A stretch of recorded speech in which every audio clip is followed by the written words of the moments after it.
করুন। আসসালামু আলাইকুম ওয়া রাহমাতুল্লাহি ওয়া বারাকাতুহু। আলহামদুলিল্লাহ الذي جعل الشمس والقمر بحسبان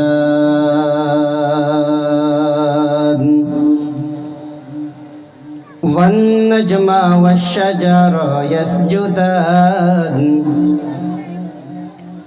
وفضل زمانا على زمان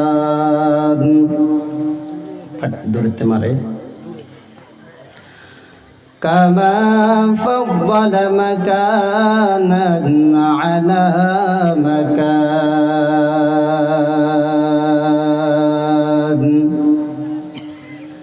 وإنسانا على إنسان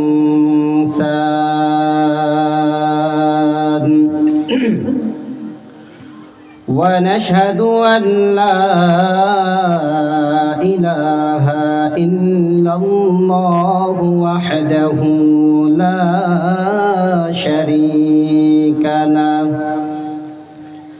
لا ضد له ولا ند له ولا مثل له ونشهد أن سيدنا وسندنا وحبيبنا وحبيب ربنا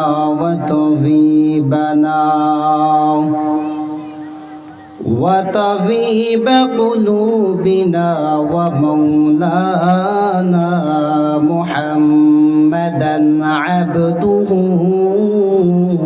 ورسوله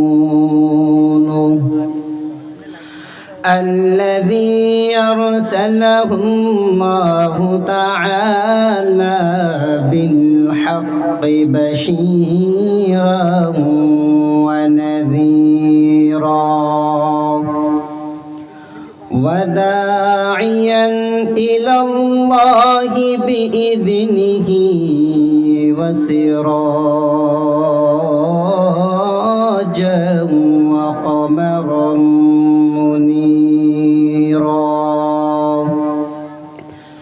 أما بعد فأعوذ بالله من الشيطان الرجيم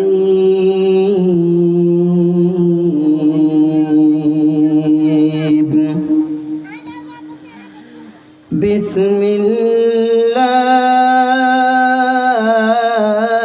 الرحمن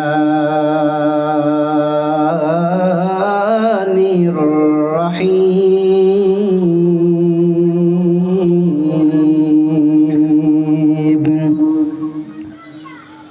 وقضى ربك ألا تعبدوا إلا إياه وبالوالدين إحسانا إما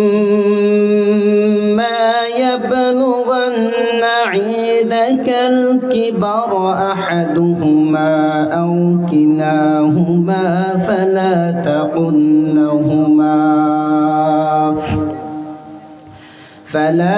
تقل لهما أف ولا تنهرهما وقل لهما قولا كريما واخفض لهما جناح الذل من الرحمة وقل رب ارحمهما كما ربياني صغيرا. قال النبي صلى الله عليه وسلم من حق بحسن صحابتي قال أمك قال ثم من قال أمك قال ثم من قال أمك قال ثم من قال أبوك متفق عليه صدق الله مولانا العظيم وصدق رسوله النبي الأمي الكريم ونحن على ذلك من الشاهدين والشاكرين والذاكرين والحمد لله رب العالمين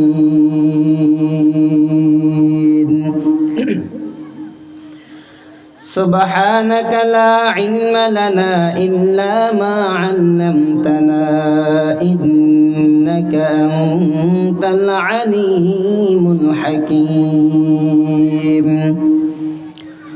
رب اشرح لي صدري ويسر لي أمري واحلل عقدة من لساني يفقه قولي মৃত্যু আসিয়া সচেতন যত অচেতন করিয়া গেল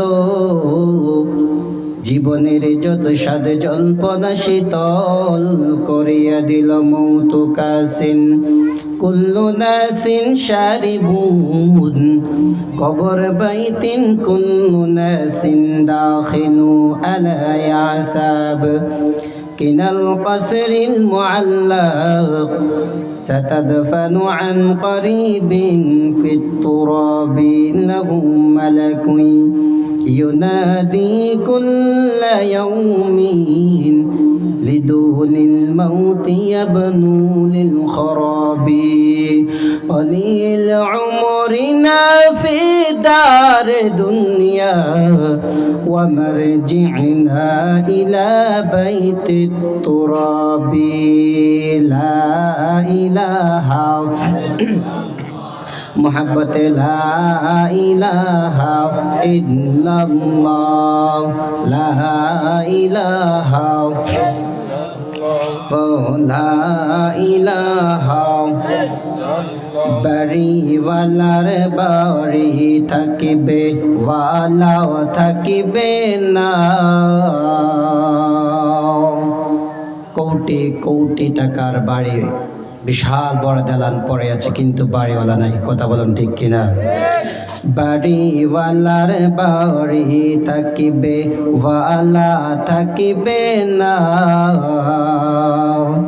গাড়িওয়ালার গাড়ি থাকিবে ওয়ালা থাকিবে না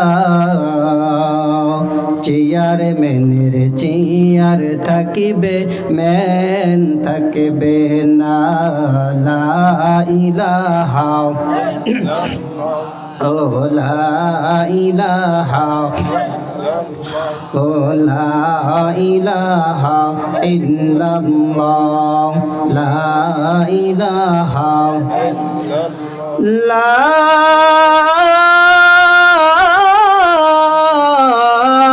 ইলাহা ইল্লাল্লাহ মুহাম্মাদুর রাসূলুল্লাহ সাল্লাল্লাহু আলাইহি ওয়াসাল্লাম আলহামদুলিল্লাহ ঐতিহ্যবাহী উত্তর হাওলা উত্তরপাড়া ও শিখসেল নতুন পাড়া যুব সমাজ এবং মসজিদ কমিটির উদ্যোগে আয়োজিত প্রথম বার্ষিক ওয়াজ ও দোয়ার মাহফিল আজ 22 জানুয়ারি 2024 রোজ বৃহস্পতিবার মহতী জলসার সম্মানিত সভাপতি হাজারো হাজারো হাফেজের ওস্তাদ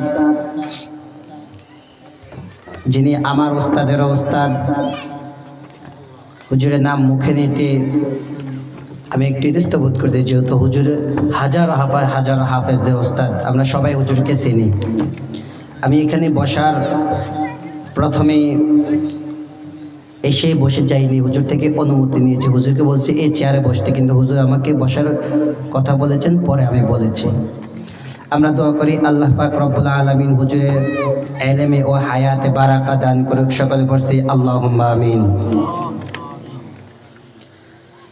মহতিয়া জলসার সম্মানিত প্রধান আকর্ষণ ও বিশেষ আকর্ষণ ও আমন্ত্রিত ওয়াজিবৃন্দ, মুআজ্জাজ মুকাররম, জাতির মাথার মুকুট ওরসাতুল আম্বিয়া হযরত উলামায়ে কেরাম, দূর দূরান্ত থেকে আগত আল্লাহ পাকের আশিকিন, জাকিরিন, শাকিরিন, মুহিব্বিন, মুরব্বিন আজম, কালিজার টুকরা সমবয়সী যুবক স্নেহের বন্ধুগণ, পর্দার অন্তরালে অবস্থানরত শ্রদ্ধেয় সম্মানিত মা ও বোনেরা, দয়াময় আল্লাহ রাব্বুল আলামিনের দরবারে অসংখ্য অগণিত শুকর ও সুজুদ আদায় করতেছি যে মহান রব্বুল আলামিন আমাদেরকে দুনিয়াবি কাজকর্ম থেকে ফারিগ করে জান্নাতের বাগানে, যে বাগানে যতক্ষণ পর্যন্ত বসা থাকে ওয়ানাজালাত আলাইহিমুস সাকিনা, আল্লাহ তাআলা রহমত বর্ষণ করতে থাকে, ওই জান্নাতের বাগানে আসার এবং বসার তৌফিক দান করেছেন। সেজন্য সকালে অন্তরস্থল থেকে কালিমাতুশ শুকর উচ্চ কণ্ঠে আদায় করে পড়ছি আলহামদুলিল্লাহ। দৃশ্যমান স্তম্ভবিহীন সুবিশালে বিস্তীর্ণময় মহাকাশ, চন্দ্র সূর্য, গ্রহ নক্ষত্র, কীট পতঙ্গ, সৌররাজি, আফ্রিকার গহীন বনে অরণ্য লুকিয়ে থাকা হিংস্র প্রাণী, পদতলের পিপীলিকা থেকে শুরু করে আকাশে উড়ন্ত পক্ষীরাজি সহ আমাদের সকলের ক্ষুধাই খাদ্য, পিপাসায় পানির ব্যবস্থা করেন যে মহান সত্তা, যে মহান সৃষ্টিকর্তা, যে মহান মুনিব, আমরা সকলে তার দরবারে কালিমাতুশ শুকর উচ্চ কণ্ঠে আরো একবার আদায় করছি। সকলে পড়ছি আলহামদুলিল্লাহ। সর্বোপরি দরুদ প্রেরণ করেছি বিশ্ব মানবতার মুক্তির দিশারি সাইয়্যিদুল মুরসালিন, খাতামুন নবিয়্যিন, ইমামুল মুরসালিন, রাহমাতুল লিল আলামিন, নবিয়ুল আরব ওয়াল আজম, হাবিবে কিবরিয়া, আশরাফুল আম্বিয়া, সাইয়্যিদুল আম্বিয়া, আফতাবে নবুয়ত, ফখরে মওজুদাত, জনাবে মুহাম্মদুর রাসূলুল্লাহ, সকলে পড়ছি সাল্লাল্লাহু আলাইহি ওয়া আলিহি ওয়াসাল্লামের উপর। আমি সবার কাছে ব্যক্তিগত দোয়া চাচ্ছি। আপনাদের শেখ সালেকৃতি সন্তান, আমার শ্রদ্ধেয় ওস্তাদ, যিনি সড়ক দুর্ঘটনা করে দুনিয়া থেকে চিরবিদায় নিয়ে চলে গেলেন, হাফেজ মেহেদী হাসান, আমরা দোয়া করব আল্লাহ তাআলা আমার উস্তাদের কবরকে জান্নাতুল ফিরদাউস উচ্চ মাকাম দান করুক। সকলে পড়ছি আল্লাহুম্মা আমিন। আজকের মাহফিলে যিনি ভাষ্যকার বা ঘোষক, যিনি সঞ্চালনা করতেছেন, হাফেজ মনিরুজ্জামান হুজুর, আমার উস্তাদ, আমরা দোয়া করি আল্লাহ তাআলা হুজুরের ইলমে হায়াতে বারাকা দান করে। সকল আল্লাহুম্মা আমিন।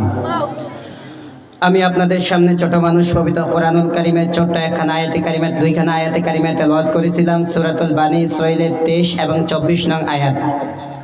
এই আয়াতে কারিমা থেকে রব্বে কাবা আমাকে কিছু কথা বলার মতো, আপনাদেরকে কিছু কথা শুনবার মতো রব্বে কাবা যেন সেই তৌফিক দান করে। সকলে পড়ছেন আল্লাহুম্মা আমিন। আল্লাহর নবী, বিশ্ব নবী, রাহমাতুল লিল আলামিন বলেন, মান ইউরিদিল্লাহু বিহি খায়রান ইউফাক্কিহু ফিদ্দীন।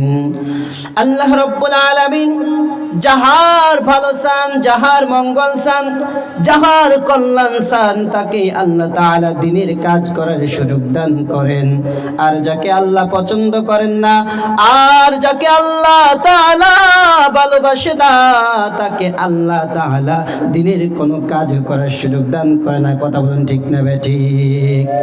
মুসলমান বন্ধুরা আমার, এখনো পর্যন্ত অনেক মানুষ দোকানে, রাস্তাঘাটে আড্ডা দিতেছে, কিন্তু তাদের মাধ্যমে আল্লাহ তাআলা আপনাকে আমাকে ভালোবেসে অতি আদর করে, মায়া করে আমাদেরকে আজকের এই জান্নাতের বাগানে আসার সুযোগ করে দিয়েছেন।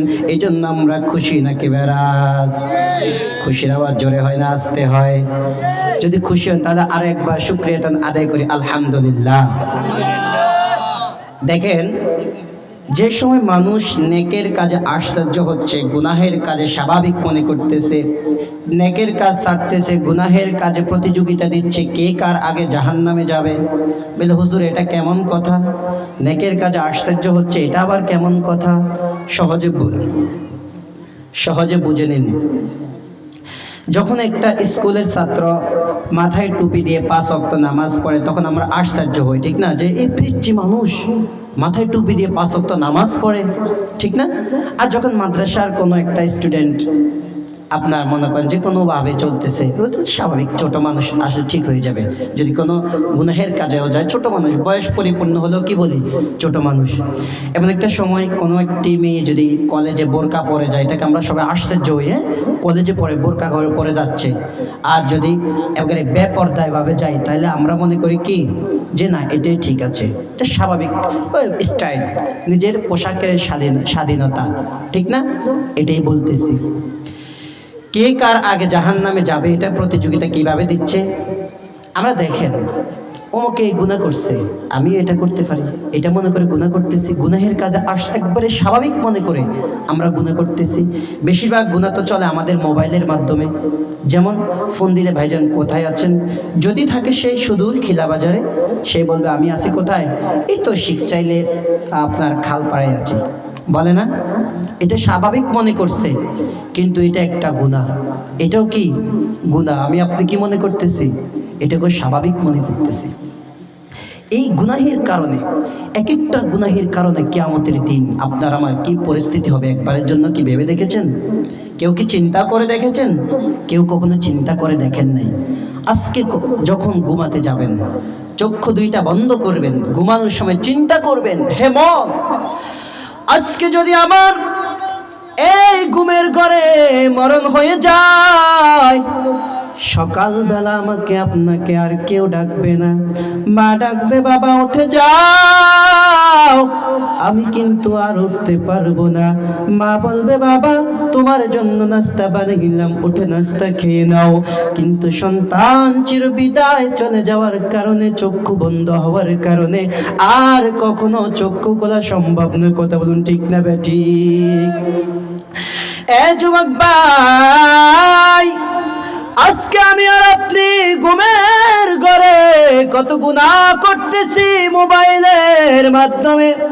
আপনি আমি একবারের জন্য যদি চিন্তা করতাম, হায় আজকে রাত্রিটা যদি আমার শেষ রাত্রি হয়, মালিকের দরবারে কি নিয়ে যাব? আমি আপনি গুনাহ করতেছি, মোবাইলের মাধ্যমে গান ছেড়ে দিয়ে ঘুমাই, মোবাইলের মাধ্যমে গুনাহ করতে করতে আমি আপনি ঘুমিয়ে যাই। একবারের জন্য কি চিন্তা করে দেখছেন যে এই সময় যদি আজরাইল এসে যায় আপনার আমার কি উপায় হবে? চিন্তা করছেননি? বলেন তো দেখি, কোনদিন কি চিন্তা করেছেন? না না, চিন্তা করতেছি না। আমি আপনি মনে করতেছি আমার বয়স মাত্র 24, এই বয়সে কি আমার মরণ হয়ে যাবে? এখনো পর্যন্ত আমার দুনিয়ার আনন্দ ভোগ করাবে কে বাকি আছে। এ মুসলমানি বান্দার আল্লাহর গোলাম, এ যুবক ভাই, একবার চিন্তা করো, তোমার আমার বয়সের কত যুবক বাইক অ্যাক্সিডেন্ট করে দুনিয়া থেকে চলে গেলেন। তোমার আমার মতো এই বয়সের অনেক যুবক গলায় ফাঁস দিয়ে মৃত্যুবরণ করেছেন। তোমার আমার মতো এই বয়সে অনেক যুবক বিষ পান করে মারা গিয়েছে, যেই কোনো ভাবে হোক মারা যায়। ইদানিং পত্রিকার মাধ্যমে যুবকের মরণের খবর বেশি আছে। এ যুবক ভাই, একবারের জন্য কি মৃত্যুর কথা চিন্তা করেছ? এ যুবক ভাই, একটা বার তোমার মরণের ভয় ভিতরে কি আসে না রে ভাই? মরণ কোন সময় তোমার আমার বয়স চাইবে না। আল্লাহ তাআলা বলেন, ইদা জাআ আজালুহুম লা ইস্তাখিরুনা সাআতাও ওয়া লা ইস্তাকদিমুন। মৃত্যু এমন একটা জিনিস, এক সেকেন্ড আগে হবে না, এক সেকেন্ড পরে হবে না, তোমার আমার সময় মতো মৃত্যু হয়ে যাবে। কথা বলুন ঠিক না বেঠিক? তাহলে মরণের কথা চিন্তা করা দরকার আছে না নাই? কথা বলুন ভাই, আছে না নাই? আছে। চিন্তা করতেছেন? কই চিন্তা করতেছেন? দুনিয়ার রং তামাশায়, দুনিয়ার আনন্দ ফুর্তির মাধ্যমে পরে সব ভুলে গেছি। কি প্রয়োজন? আল্লাহ আল্লাহ রাসূলকে ভুলে গেছি। আর কি দরকার? আমি তো দুনিয়ায় পেয়েই গেছি, মরার পরে কি হবে তা পরে দেখা যাবে না। এই চিন্তা করতেছেন? এই চিন্তা করতেছেন? মানুষ মরণশীল, প্রত্যেকটা প্রাণীকে মৃত্যুর স্বাদ গ্রহণ করতে হবে। কথা বলেন ঠিক না বেঠিক? আমি আপনাদের সামনে যে আয়াতে কারিমা তেলাওয়াত করেছিলাম, আল্লাহ রাব্বুল আলামিন আয়াতে কারিমার মাধ্যমে বলেন, وَقَضَى رَبُّكَ أَلَّا تَعْبُدُوا إِلَّا إِيَّاهُ وَقَضَى رَبُّكَ أَلَّا تَعْبُدُوا إِلَّا إِيَّاهُ। হে রাসূল, আপনার রবের পক্ষ থেকে চূড়ান্ত সিদ্ধান্ত, চূড়ান্ত ফায়সালা, ইবাদত কেউ করবে না, একমাত্র আল্লাহ ব্যতীত অন্য কারো ইবাদত করা যাবে না। কথা বলুন ঠিক না বেঠিক? আল্লাহ রাব্বুল আলামিন কোরআনে হাকীমের মাধ্যমে বলেন, ওয়া মা খালাকাতুল জিন্না ওয়াল ইনসা ইল্লা লিয়াবুদুন। আমি আল্লাহ রাব্বুল আলামিন জিন এবং ইনসান এই দুইটা জাতিকে সৃষ্টি করেছিলাম। জোরে বলুন কয়টা জাতি? কথা বলুন কয়টা? এক নাম্বার, আমি আল্লাহ তাআলা জিন এবং ইনসান দুইটা জাতিকে সৃষ্টি করেছিলাম একমাত্র আমি আল্লাহ তাআলার ইবাদতের জন্য, অন্য কিছুর জন্য বানাই নাই। মুসলমান বন্ধুরা আমার, আল্লাহ রাব্বুল আলামিন আপনাকে আমাকে সৃষ্টি করেছেন একমাত্র মালিকের ইবাদতের জন্য, অন্য কিছুর জন্য দুনিয়ায় পাঠাই নাই। এ যুবক ভাই, এ বৃদ্ধ বাবা, আপনার আমার যখন হায়াতের বেড়া পাশ দিয়ে যখন মৌতের বেড়ায় পা রাখবো, আপনার আমার যখন দুনিয়ার সফর শেষ হয়ে যাব, আল্লাহ তাআলা বলেন, বান্দা যদি ইবাদত না করো তাহলে তোমার জায়গা আমি আল্লাহ তাআলা জাহান্নাম করে দিয়েছি, আর যদি ইবাদত করো আমি আল্লাহ তাআলা তোমার জায়গা জান্নাত করে দিলাম। আমি আল্লাহ রাস্তা দুইটা দিয়ে দিলাম তোমাদের জন্য। জোরে বলুন কয়টা? এক নাম্বার, ফারিকুন ফিল জান্নাহ ওয়া ফারিকুন ফিস সাঈর। একটা রাস্তা জান্নাতের, আর একটা রাস্তা জাহান্নামের। আমি আল্লাহ তোমাদেরকে এই জান্নাতে যাওয়ার স্বাধীনতা দিলাম, আমি আল্লাহ তোমাদেরকে আবার জাহান্নামে যাওয়ার স্বাধীনতা দিলাম। এ বান্দা শুনে নাও, শুনে নাও, শুনে নাও, কেমনে জান্নাতে যাইবা, কিভাবে জাহান্নামের পথ থেকে ফিরবা, আমি আল্লাহ এই পথগুলো বুঝাবার, চিনাবার জন্য লক্ষাধিক পয়গম্বর দুনিয়ায় পাঠাইলাম। পয়গম্বর দুনিয়া থেকে চলে যাওয়ার পর আখির জামানার পয়গম্বর দুনিয়া থেকে চলে গেলেন। আল্লাহর নবী বলেন, ইন্নাল উলামা ওয়ারাসাতুল আম্বিয়া। উলামায়ে কেরাম নবীর দায়িত্ব গ্রহণ করবেন। এই মুসলমানি বান্দা, আল্লাহর গোলাম, খোদা না খাস্তা, খোদা না খাস্তা, যদি তুমি আমল না করো, যদি তুমি গুনাহগার হয়ে যাও, তাহলে তোমার জায়গা জাহান্নাম। আল্লাহ তাআলা বলেন, ওয়ালাকাদ ذرأنا لجهنم كثيرا من الجن والإنس।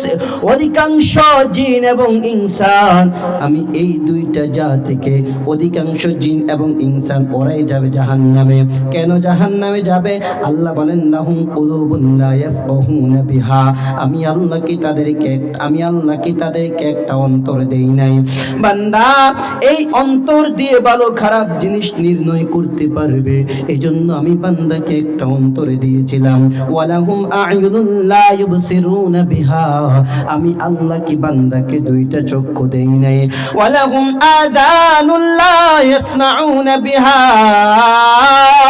আমি আল্লাহ কি বান্দাকে শোনার জন্য দুইটা কান দান করি নাই। বান্দা এই কান দিয়ে আজান শুনে, চক্ষু দিয়ে রাস্তা দেখে মসজিদে গিয়ে নামাজ আদায় করবে, কিন্তু বান্দা তা করে নাই।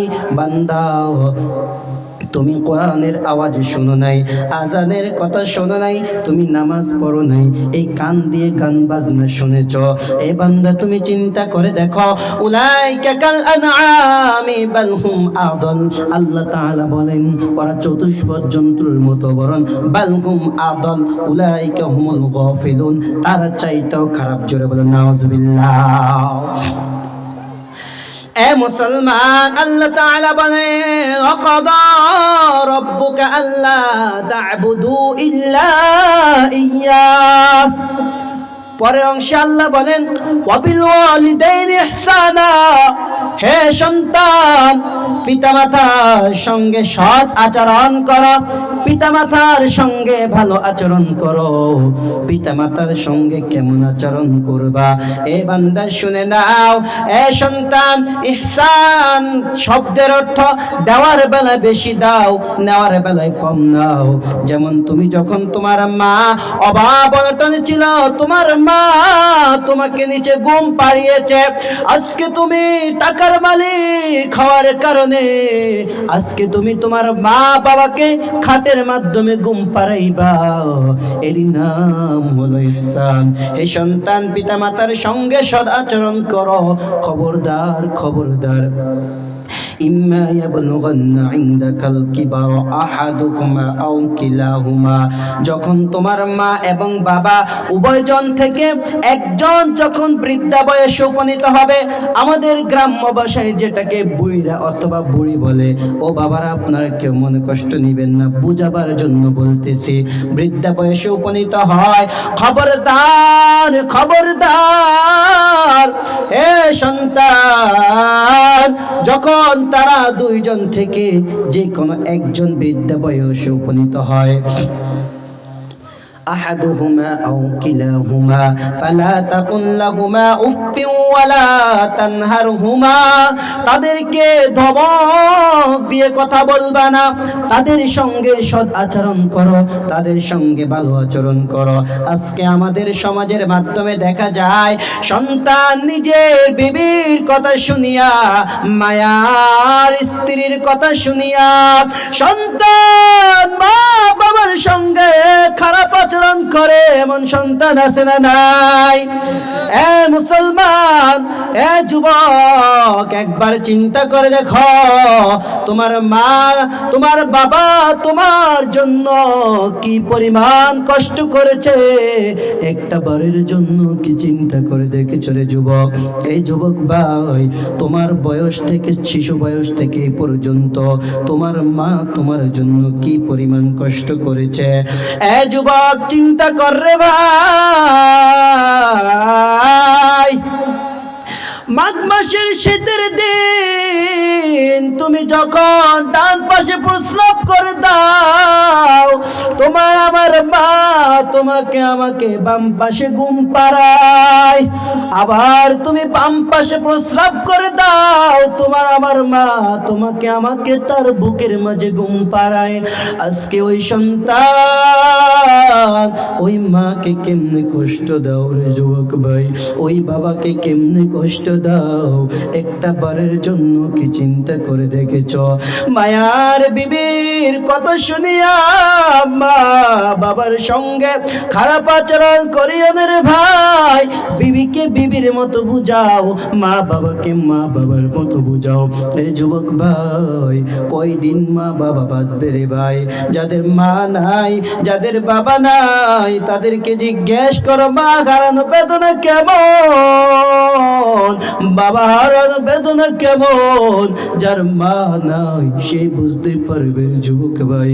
ও ভাই, মা বাবার সঙ্গে সৎ আচরণ করো, ভালো আচরণ করো, তাদেরকে ধমক দিয়ে কথা বলবা না, এমন ব্যবহার করবা না যে ব্যবহার করার পর তোমার মা অথবা বাবা যেই কোনো একজন আহত বা ও শব্দ ব্যবহার করে।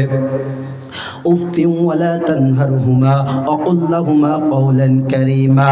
আই লাইকিনান সাহলাহা, লাইকিনান মানে নরম, সাহলান মানে সহজ।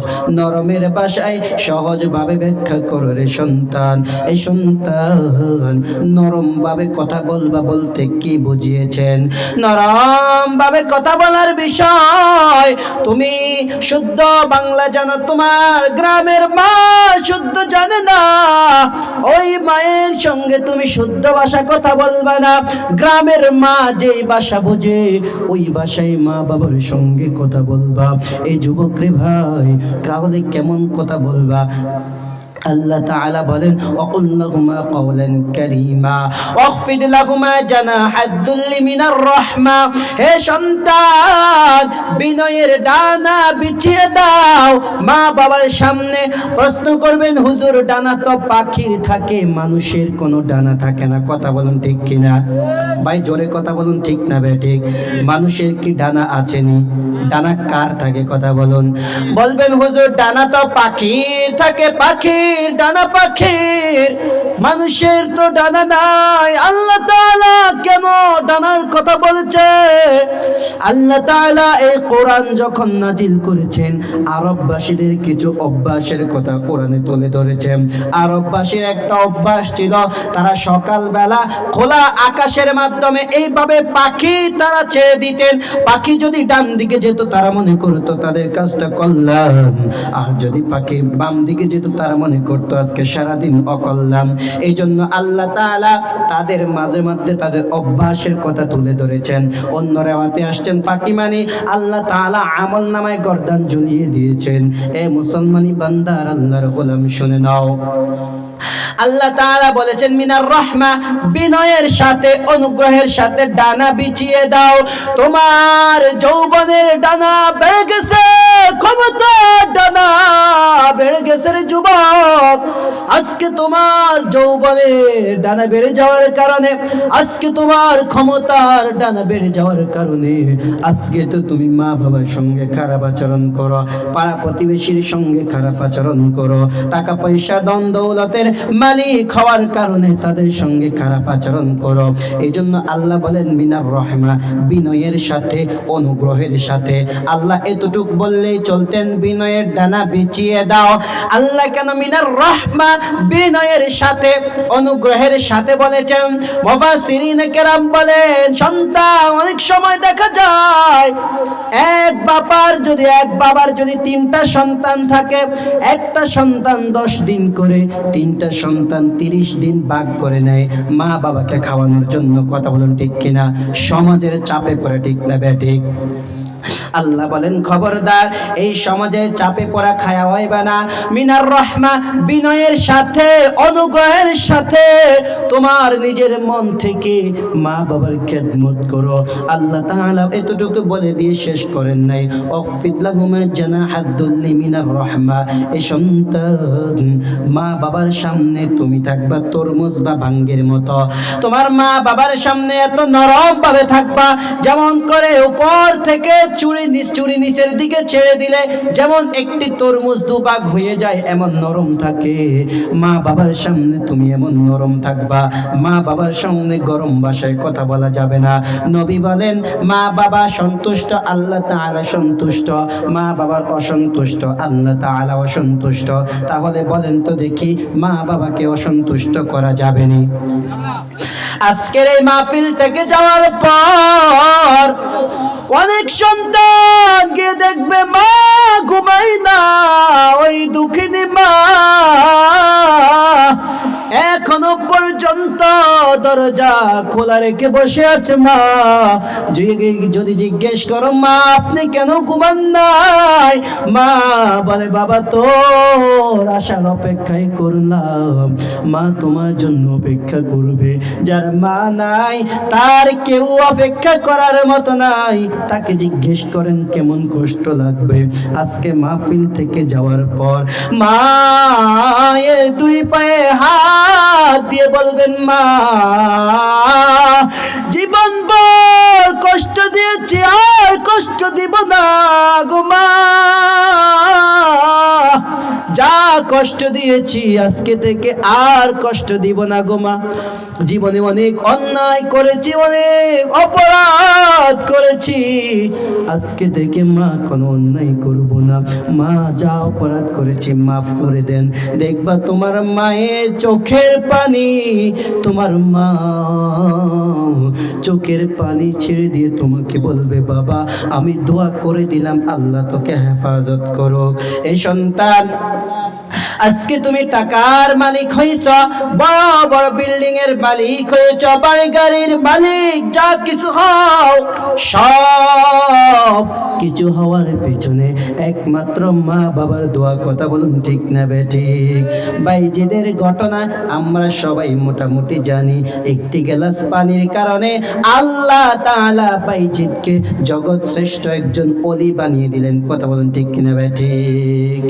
যার কারণে বাইজিদেরই নাম ছড়িয়েছে বিশ্বভুবন।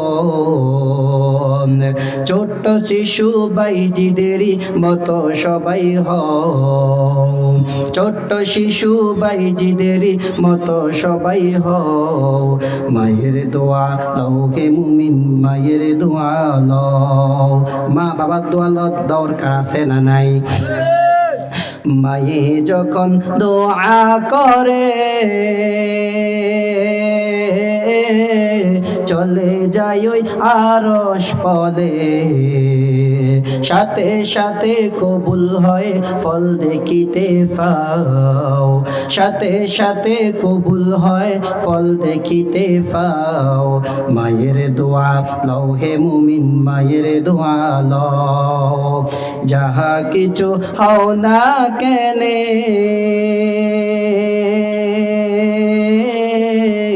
কিছুই না মায়ের দোয়া বিনে। বাস্তবে না বুইজা মনে কইর না যে ফাও, বাস্তবে না বুইজা মনে কইর না যে ফাও। মায়ের দোয়া লও হে মুমিন, মায়ের দোয়া লও, মায়ের দোয়া লও হে মুমিন, মায়ের দোয়া লও। মা বাবার দোয়া দরকার আছে না নাই? কার কার মা বাবার দোয়া দরকার নাই? হাত তোলেন। সবার দোয়া দরকার আসেনি? কার কার আছে হাত তোলেন তো দেখি। যাদের মা বাবার দোয়া দরকার আছে, আজকে যদি মা বাবার মনে কষ্ট দিয়ে থাকেন মাপ চাইবেন। এই যুবক ভাই, মা বাবার পায়ে যদি হাত রাখে আল্লাহ সম্মান কমায় না, আল্লাহ তাআলা সম্মান আরো বাড়ায়। ঠিক না ঠিক? মা বাবাকে যদি সন্তুষ্ট করো, মা বাবাকে যদি খুশি করতে পারো, আল্লাহ তাআলা তোমাকে দুনিয়ায় 5টি পুরস্কার দিবে। এর ভিতরে একটি পুরস্কার হচ্ছেন আল্লাহ তাআলা তোমার মৃত্যু ঈমানের সহিত দিবেন। সুবহানাল্লাহ। মা বাবাকে সন্তুষ্টি করা দরকার আছে না নাই? জোরে বলুন আছে না নাই? 2 নাম্বার নবী বলেন, ও বান্দা উম্মত, তোমার মা বাবা যদি খুশি হয়, মা বাবার যদি খেদমত করো, 2 নাম্বার পুরস্কার আল্লাহ তাআলা তোমাকে ইজ্জতের চেয়ারে বসাবে। এই যুবক ভাই, আমি প্রায় সময় এই কথা বলি, এই চেয়ারে বসার আমার কোনো যোগ্যতা নাই, আমার কিছুই নাই। আপনাদের সামনে এখানে বসার কোনো যোগ্যতা নাই। একমাত্র একটাই যোগ্যতা, সেটা হচ্ছে মা বাবার দোয়া আর ওস্তাদের দোয়া, আর কিছুই না রে ভাই। এখনো পর্যন্ত মায়ের পায়ে ধরে সালাম করি আসে। এই যুবক ভাই, পায়ে হাত দিয়ে বলি, অনুরোধ করছি রে ভাই, আজকে থেকে মা বাবার মনে কষ্ট দিও না রে ভাই। মা বাবার খেদমত করলে 3 নাম্বার নবী বলেন আল্লাহ তাআলা তাকে বাইতুল্লাহ জিয়ারত নসিব করেন। সুবহানাল্লাহ। বাইতুল্লাহ জিয়ারত করতে মন চায় কার কার? হাত উঠান। আমার সাথে বলেন, মনে বড় আশা ছিল যাব মদিনায়, মনে বড় আশা ছিল যাব মদিনায়। সালাম আমি করব গিয়া, সালাম আমি নবীর রওজায়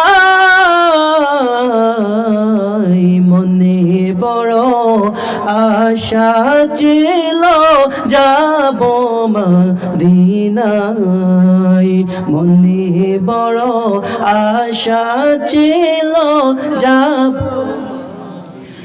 আরব সাগর পাড়ি দেব নাই কো আমার তরি, পাখি নাই যে উড়ে যাব ডানাতে ভর করি।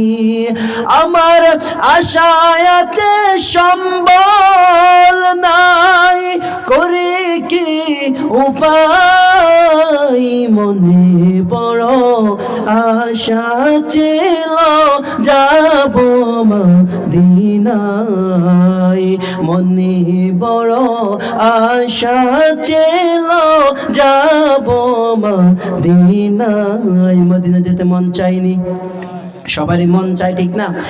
এমন একটা জিনিস দুনিয়ায় একবার দুইবার কক্সবাজার সাজেক ভ্যালি যেখানে যান সেন্ট মার্টিন দ্বীপ যান, একবার দুইবার তিনবার গেলে আর যেতে মন চায় না ঠিক কিনা? কিন্তু এমন একটা জায়গা, এমন একটা জায়গা যেই জায়গায় যতবার যায় হাজিদের ততইবার যেতে মন চায়। সুবহানাল্লাহ। যতবার যায় ততবার যেতে মন চায়। তাহলে মা বাবার খেদমত করলে 3 নাম্বার কি? কথা বলেন, 3 নাম্বার কি? আল্লাহ তাআলা বাইতুল্লাহ জিয়ারতের সুযোগ করে দিবেন। মা বাবার খেদমত আপনি মনে করতেছেন এখন কি মা বাবার খেদমত করার জন্য কোটি কোটি টাকা খরচ করতে হবে? না, আরে না ভাই, তেমন কিছু না। আপনি মায়ের সঙ্গে হাসি মুখে কথা বলেন, এটাও আমার মা সন্তুষ্ট, ঠিক না? মা ছেলে সন্তান থেকে অনেক কিছু পাবে, অনেক কিছুর আশা করে, বিষয়টা কিন্তু এরকম না, ঠিক কিনা? মা বাবা শুধু সন্তানের সাথে ভালো আচরণ চায়, আর কিছু চায় না। ছেলে সন্তান আমাকে কি দিচ্ছে কি দিচ্ছে না, মা বাবা এগুলো নিয়ে কখনো কোনো কথা বলে না, শুধু কে সন্তানের ভালো আচরণ চায়। রাসূলুল্লাহ সাল্লাল্লাহু আলাইহি ওয়াসাল্লাম বলেন, বাশশাশাতুল ইয়াজহি সাদাকা, প্রত্যেকটা মানুষের সাদকা আছে।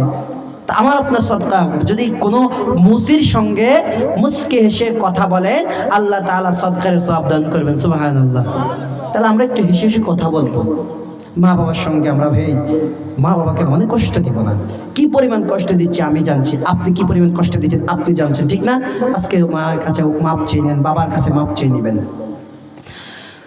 আল্লাহর নবী বিশ্ব নবী রাহমাতুল লিল আলামিনের আজকে সাহাবায়ে কেরাম প্রশ্ন করলেন, মান হাক্কু বিহুসনি সাহাবাতি ইয়া রাসূলুল্লাহ, আমার কাছে কে সবচাইতে বেশি হক পাওয়ার অধিকার?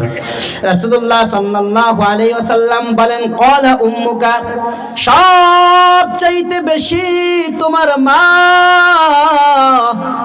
তোমার মা তোমার কাছে সবচেয়ে বেশি হক পাওয়ার অধিকার। তারপর সাহাবায়ে কেরাম আবার প্রশ্ন করলেন, ক্বালা সুম্মা মান, তারপর কে? নবীজি সাল্লাল্লাহু আলাইহি ওয়াসাল্লাম মুস্কে হেসে বললেন, ক্বালা উম্মুকা, তারপর তোমার মা। সাহাবায়ে কেরাম আবার প্রশ্ন করলেন, ক্বালা সুম্মা মান, অতঃপর কে? নবী আমার ডাক দিয়ে বলে, ও সাহাবায়ে কেরাম, তুমি শুনে নাও, শুনে নাও। তারপর ক্বালা উম্মুকা, তারপর তোমার মা।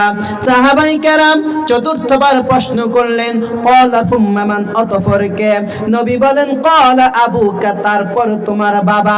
মায়ের কথা কয়বার বলেছেন জোরে বলুন? কয়বার? এখন আবার এটা ভাবিয়েন না আল্লাহ তাআলা মায়ের কথা বেশি বলেছে, বাবার কথা কম বলেছে। নবী আবার মায়ের কথা 3 বার বলেছেন, বাবার কথা 1 বার বলেছেন।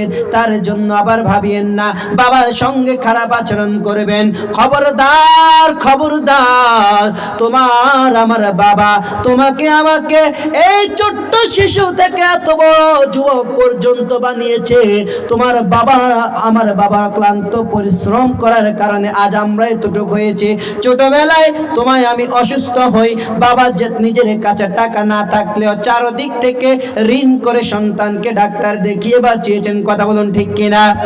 ভাবিও না বলে খবরদার, বাবার কথা কম বলেছেন, বাবাকে কম করবেন না। নবী আমার কেন মায়ের কথা তিনবার বেশি বলেছে? অন্য এক হাদিসের মাধ্যমে এসেছেন মা তিনটা কষ্ট করেছেন, যেই তিনটা কষ্ট বাবা করেন নাই।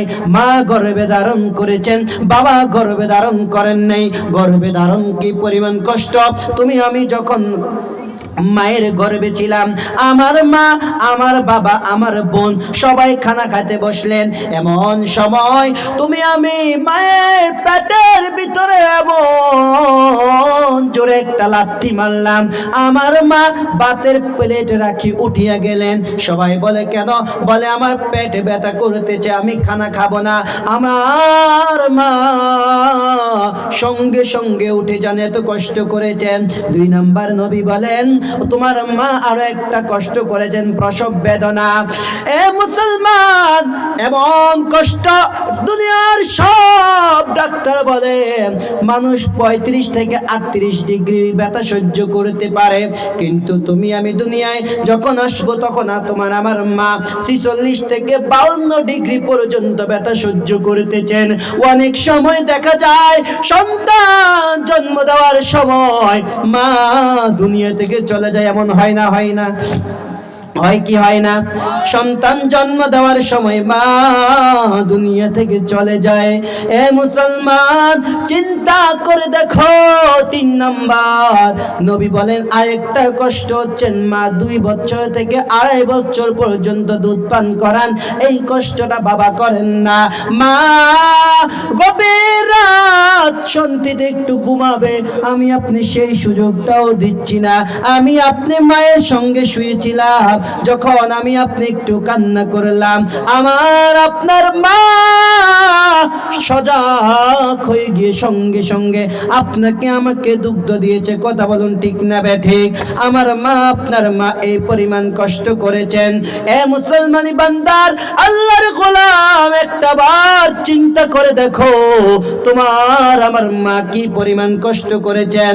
এত কষ্ট করেছেন, এত কষ্ট করেছেন, তারপরেও তোমার আমার মা কি পরিমাণ তোমার আমার জন্য মায়া মুহাব্বত ভালোবাসা। শোনা একটা কথা বলে শেষ করেছি। রাসূলের একজন সাহাবী আলকামা রাদিয়াল্লাহু তাআলা আনহু, আলকামার মৃত্যুর সময় যখন গনিয়ে আসলেন, সাহাবায়ে কেরাম সব মিলে যখন তাকে কালিমা পড়ানোর চেষ্টা করতেছে, কালিমার তালকিন দিচ্ছে, তার মুখে দিয়ে কালিমা বের হচ্ছে না, জবান থেকে কালিমা বের হয় না। নবী আমার ডাক দিয়ে বলেন, ও সাহাবায়ে কেরাম, আলকামার মা বেঁচে আছে কিনা? বলে আছে। বলে আলকামার মা কে ডেকে খবর দাও। সকল সাহাবায়ে কেরাম আলকামার মাকে খবর দিলেন। আলকামা রাদিয়াল্লাহু তাআলা আনহু, তার মা যখন নবীর দরবারে হাজির, নবী আমার ডাক দিয়ে বলেন, ও মা, আলকামা আপনার সাথে কি বেয়াদবি করেছে যার কারণে আলকামার জবান থেকে কালিমা বের হচ্ছে না? নবী এই কথা বলার সঙ্গে সঙ্গে আলকামার মা 2 ফোঁটা চোখের পানি ছেড়ে দিয়ে বলেন, ও নবী, আপনাকে কি বলবো? এই সন্তান তার বিবির কথা শুনিয়া আমার গায়ে সন্তান হাত তুলেছে, এই কষ্ট আমি সহ্য করতে পারি নাই, আমি তাকে মাফ করব না। নবী বলেন, মা, আপনি তাকে মাফ করে দেন। আপনি যদি মাফ না করেন তাহলে তার জবান থেকে কালিমা বের হবে না, তাকে কবরের মাধ্যমে আগুন জ্বালিয়ে দিবেন। আলকামা রাদিয়াল্লাহু তাআলা আনহুর মা ডেকে বলেন, ইয়া রাসূলুল্লাহ, ইয়া হাবিবাল্লাহ, নবী গো, আপনি কি জানেন এই আলকামা আমাকে কি পরিমাণ কষ্ট দিলেন? আলকামার মা ডেকে বলেন, ও মা, আপনি তাকে ক্ষমা করে দেন। যদি তাকে ক্ষমা না করেন তার জবান থেকে কালিমা বের হবে না। চিন্তা করেন ভাই, মায়ের মনে কষ্ট দেওয়ার কারণে সাহাবী হওয়ার পরেও তার জবান থেকে কালিমা নসিব হয় না। আমার আপনার কি উপায় আসেনি? কথা বলেন, উপায় আসেনি? হ্যাঁ, কবরে যাওয়ার পর কি হবে? একবারে কি চিন্তা করে দেখছেন কবরের আযাব কত ভয়ঙ্কর আযাব? একবারের জন্য চিন্তা করে দেখেন নাই? চিন্তা করে দেখো না কবরে কি যন্ত্রণা, চিন্তা করে দেখো না কবরে কি যন্ত্রণা। যেই কবরে আল্লাহ সারা বন্ধু কেউ থাকবে না, যেই কবরে আল্লাহ সারা বন্ধু কেউ থাকবে না, চিন্তা করে দেখো না কবরে কি যন্ত্রণা, চিন্তা করে দেখো না কবরে কি যাইবা না। অবশেষের ঠিকানা শুধুই মাটির বিছানা। ঠিক না ঠিক? যখন নাকি আলকামার মা তাকে মাফ করে না, নবী আবার ডাক দিয়ে বলেন, ও সাহাবায়ে কেরাম, অনেকগুলো লাড়কি নিয়ে আসো।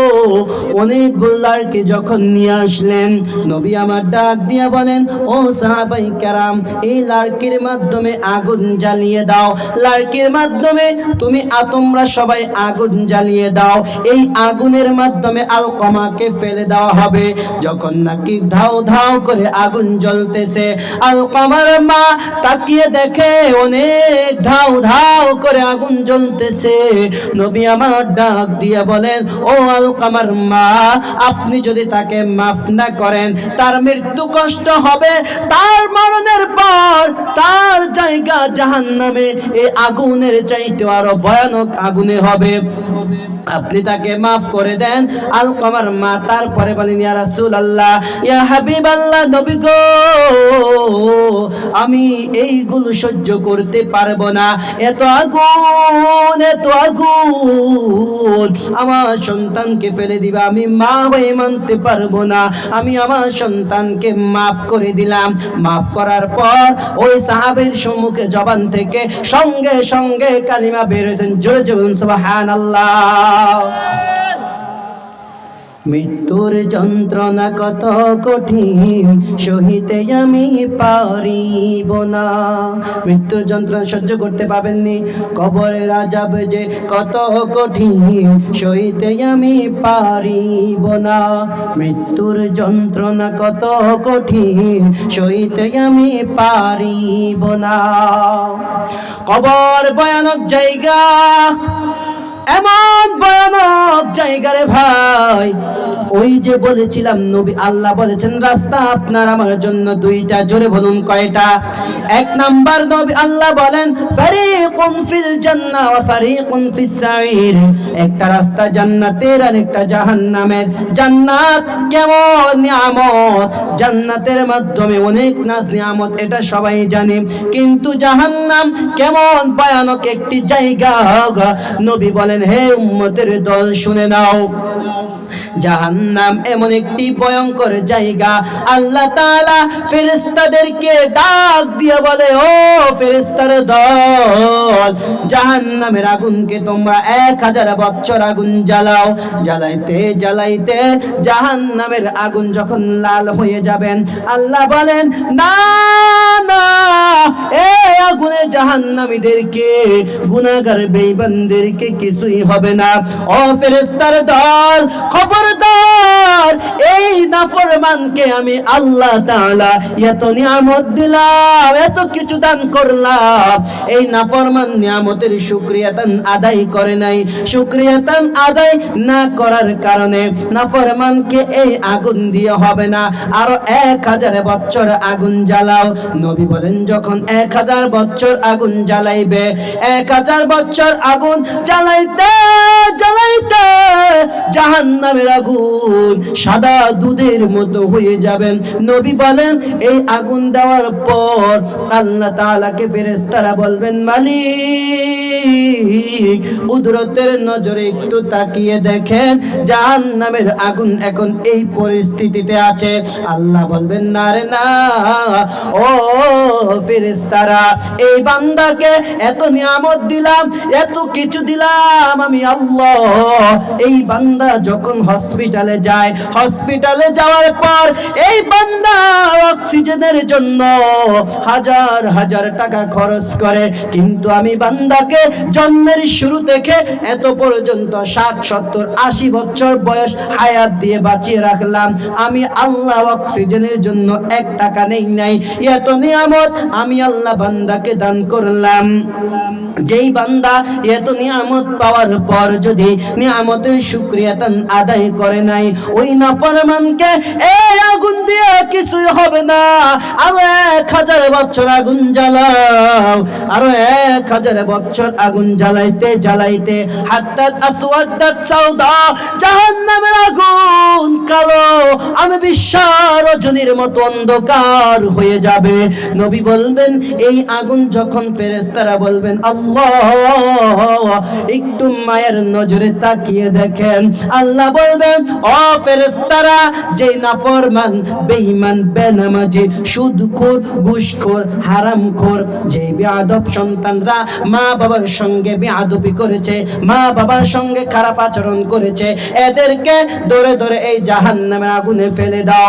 এই মুসলমান, একবারের জন্য কি চিন্তা করে দেখেছো দুনিয়ায় আমি আপনি একটা মশার কামড় সহ্য করতে পারি না? কথা বলুন ঠিক না ব্যাঠিক? জোরে বলুন ঠিক না ব্যাঠিক? দুনিয়ায় আমি আপনি একটা মশার কামড় সহ্য করতে পারি না।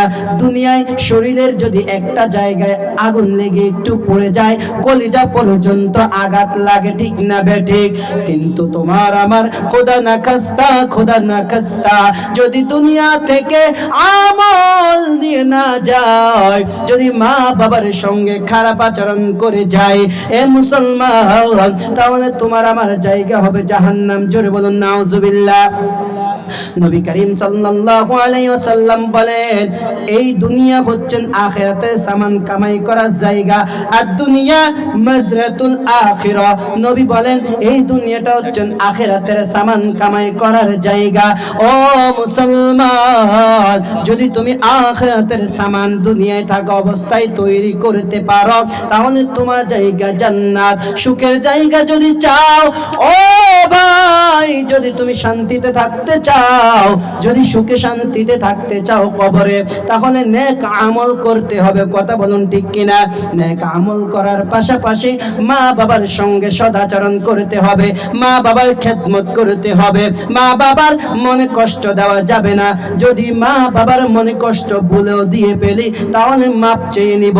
যাদের মা নাই, যাদের বাবা নাই, যারা তাদের অন্তরের মাধ্যমে কষ্ট দিয়েছো, এত কষ্ট দেওয়ার পর মা দুনিয়া থেকে চলে গেলেন, বাবা দুনিয়া থেকে চলে গেলেন, আগামীকাল শুক্রবারে জুমার নামাজের পরে মা বাবার কবরের পাশে দাঁড়িয়ে সূরা ফাতিহা, সূরা ইখলাস সহ যা কিছু পারো তা কিছু পড়ে মাপ চাও। মায়ের কাছে মাপ চাইবা, আল্লাহর কাছে মাপ চাইবা, আল্লাহ তাআলা তোমাকেও ক্ষমা করে দিবেন। সুবহানাল্লাহ। তাহলে মা বাবার খেদমত করা দরকার আছে না নাই? কথা বলেন আছে না নাই? আপনি জানেন আপনার আমার মা আমার আপনার জন্য কি পরিমাণ কষ্ট করেছেন? এই আমাকে আপনাকে আমার আপনার মা যখন দুধ পান করেছেন তখন কি পরিমাণ কষ্ট হয়েছেন এটা একমাত্র মা জানে, আর কেউ জানে না। আপনি কি জানেন ভাই? আপনি আমি এক জায়গায় শুয়েছিলাম, মা ঘুম থেকে উঠে আমাকে দুধ পান করিয়েছে। এক জায়গায় গিয়েছিলাম, জায়গা না পেয়ে মা অন্য কোথাও একটু চিপার মাধ্যমে গিয়ে আপনাকে আমাকে কষ্ট করে দুধ পান করিয়েছে, সন্তান যেন কষ্ট না পায়। আমার আপনার ভাই, আমরা 5 ভাই 7 ভাই বোন মিলে যখন ছোট ছিলাম মা বাবা আমাদেরকে লালন পালন করেছে, কিন্তু আজকে যখন মা বাবা বৃদ্ধা বয়সে উপনীত হয়ে যায় তাহলে আমার আপনার কাছে মা বাবা বোঝা মনে হয়। নবী বলেন যার মা জীবিত আছে তার ঘরে একটা জান্নাত। সুবহানাল্লাহ। আবার বলেন যার বাবাও জীবিত আছে তার ঘরে 2টা জান্নাত। নবী আমার ডাক দিয়া বলেন ও উম্মতের দল, যদি তোমার মা এবং বাবা উভয়জন জীবিত থাকে তাহলে তুমি বুঝবা তোমার ঘরে 2টা জান্নাত এখনো পর্যন্ত আছে। সুবহানাল্লাহ। তাহলে আমরা মা বাবার আজকে থেকে খেদমত করবো ইনশাআল্লাহ। আল্লাহ আমি আপনাদের কাছে আবার দোয়া চাচ্ছি আমার শ্রদ্ধেয় ওস্তাদ মরহুম মেহেদী হাসান হুজুর দুনিয়া থেকে চির বিদায় নিয়ে চলে গেলেন। আল্লাহ তাআলা হুজুরের কবরকে জান্নাতুল ফিরদাউস উচ্চ মাকাম দান করে। সকলে জোরে পড়ছি আল্লাহুম্মা আমিন। আবার দোয়া চাচ্ছি আমার যিনি আমার পাশে বসা আছেন আমার শ্রদ্ধেয় ওস্তাদ হাফেজ মনিরুজ্জামান, দোয়া করি আল্লাহ তাআলা হুজুরের ইলমে ও হায়াতে বরকত দান করে। সকলে আল্লাহুম্মা আমিন। ওয়া আখির দাওয়ানা আলহামদুলিল্লাহি রাব্বিল আলামিন। আসসালামু আলাইকুম ওয়া রাহমাতুল্লাহি তাআলা ওয়া বারাকাতুহু।